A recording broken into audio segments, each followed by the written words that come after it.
సభాధ్యక్షులు జగ్గారెడ్డి గారు,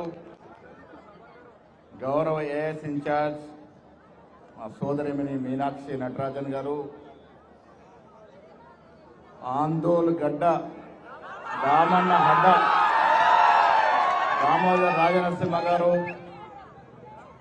వివేక్ వెంకటస్వామి గారు, మంత్రులు పొన్నం ప్రభాకర్ గారు, పార్లమెంట్ సభ్యులు సురేష్ శెట్కర్ గారు, శాసనసభ్యులు సంజీవ్ రెడ్డి గారు, త్రిష గిరిజ గారు, డిసిసి అధ్యక్షులు ఆంజనేయులు గారు, పిసిసి శ్రీనివాస్ గౌడ్ కాటా గారు,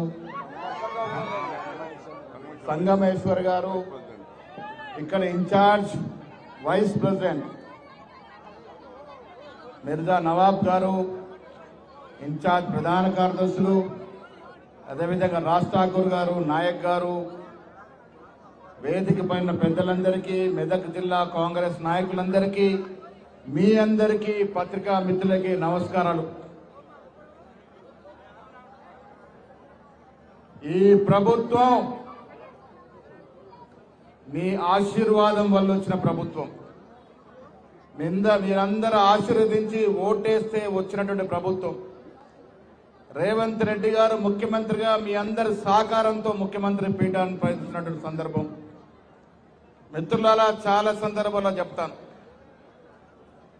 10 ఏళ్ల గడిల పాలనని అంతమొందించి ప్రజాపాలన నడిపే కాంగ్రెస్ పార్టీని ఎన్నుకోవాలని తహతాలాడి ప్రభుత్వాన్ని తీసుకొచ్చిన మీ అందరికీ కూడా చేతులెత్తి నమస్కారం చేస్తా ఉన్నాను.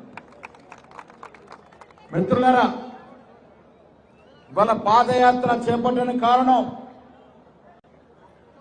గాంధీ మహాత్ముని మొదలుకొని మొన్న రాహుల్ గాంధీ చేసిన భారత్ జోడో వరకు పాదయాత్రలు కాంగ్రెస్ పార్టీ సంస్కృతిలో ఒక భాగం.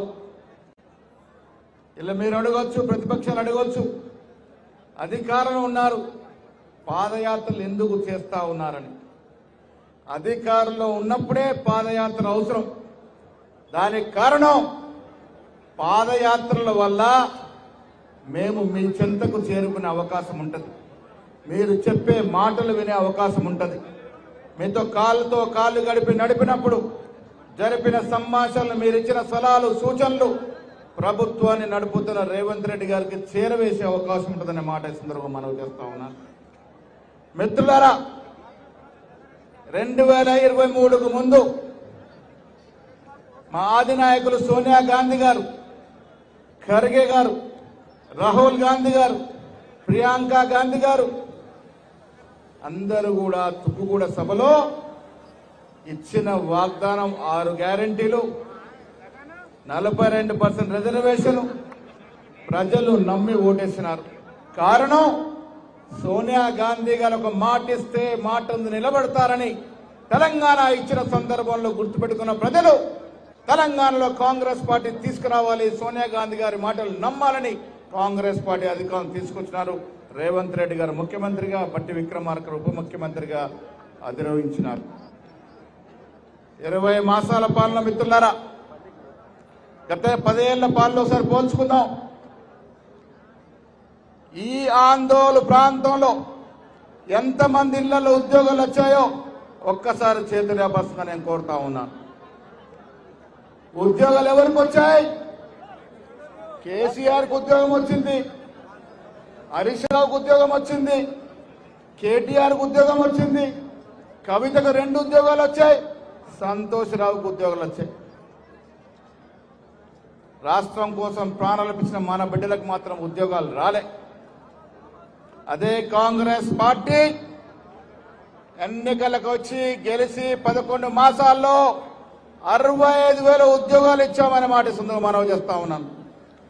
ఉద్యోగాల కోసమే కదా మనం తెలంగాణ కోరుకున్నది. 65,000 ఇవ్వడమే కాదు, వీళ్ళిద్దరు మంత్రులు ఇక్కడ పొన్నం ప్రభాకర్, దామోదర్ నరసింహ గారు, ఇంకా 35,000 ఉద్యోగాలు ఇవ్వాల్సిన అవసరం ఉన్నది, ఇచ్చి తీరుతామనే మాట కూడా ఈ సందర్భంగా మనవి చేస్తా ఉన్నాను.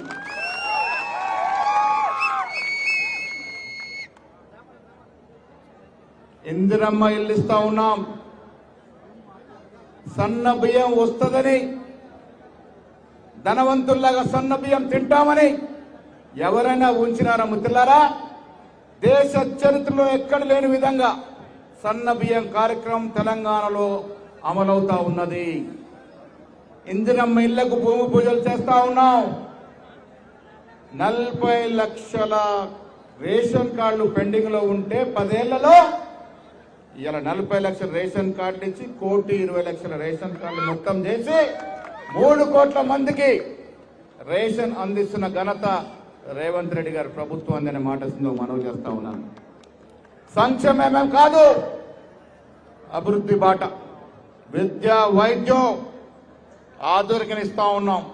దామన నేత్రంలో PHU నుండి నిమ్స్, ఉస్మానియా వరకు ఆధునికరణ చేస్తా ఉన్నాం.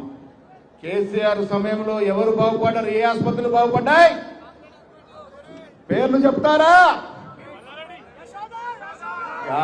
కార్పొరేట్ హాస్పిటల్ తప్ప ప్రభుత్వ ఆసుపత్రులు పట్టించుకున్న పాపాన పోలే. అంతా కూడా ప్రైవేట్ వ్యక్తుల పరం చేసిన పాపాన పోయిండు కేసీఆర్. అందుకే పాపాలు జరిగి ఫామ్ హౌస్ కి పరిమితమైనాడు.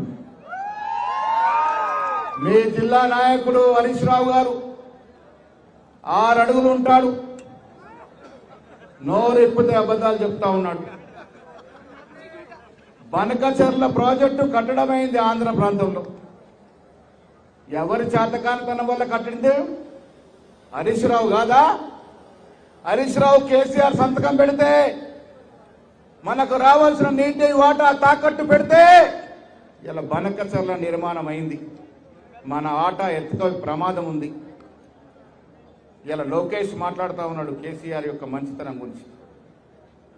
రేవంత్ రెడ్డి గారు, మేము మీ ద్వారా తెలంగాణ ప్రజలకు చెప్తా ఉన్నాం, ఒక్క నీటి చుక్క బొట్టు కూడా పోనీయము. మీరు తాకట్టు పెట్టిన నీటిని వెనక తీసుకొచ్చే ప్రయత్నంలో రేవంత్ రెడ్డి సర్కారు ఉందనే మాట చెప్తా ఉన్నాను. హరీష్ రావు గారు అబద్ధాలు